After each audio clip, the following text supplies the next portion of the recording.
ராணிப்பேட்டை மாவட்டம் ஸ்ரீ ஐயப்பன் பக்தர்கள் யாக சங்கத்தினர்கள் சங்க தலைவர் ஜெயசீலன் தலைமையில் ராணிப்பேட்டை மாவட்ட காவல் கண்காணிப்பாளர் அலுவலகத்தில் மனு ஒன்று அளித்தனர்.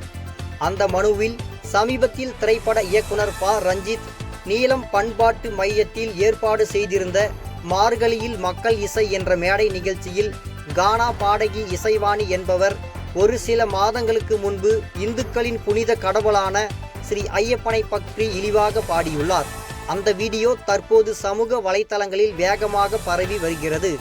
இந்துக்களின் மனம் புண்படும்படியும் மத கலவரத்தை தூண்டும்படியும் உள்ளது. இது ஐயப்பன் பக்தர்களுக்கு மிகுந்த மனவேதனை ஏற்படுத்தி உள்ளது என்றும், இந்த வீடியோ எங்களுடைய வாட்ஸ்அப் குழுவிலும் வந்தது, தொலைக்காட்சிகளிலும் ஒளிபரப்பானது. ஆகையால் இந்த நிகழ்ச்சி ஏற்பாட்டாளர் திரைப்பட இயக்குனர் ப. ரஞ்சித் மீதும் மேடை பாடகி இசைவாணி மீதும் நடவடிக்கை எடுக்குமாறு அனைத்து இந்து மக்களின் சார்பாகவும் மற்றும் ஸ்ரீ ஐயப்ப பக்தர்கள் யாக சங்கம் பிரான்ஸ் தலைவர் என்ற முறையிலும் கேட்டுக்கொள்வதாக அந்த மனுவில் குறிப்பிடப்பட்டுள்ளது. தினமடை செய்திகளுக்காக ராணிப்பேட்டை மாவட்டம் செய்தியாளர் பாரூக் பாஷா.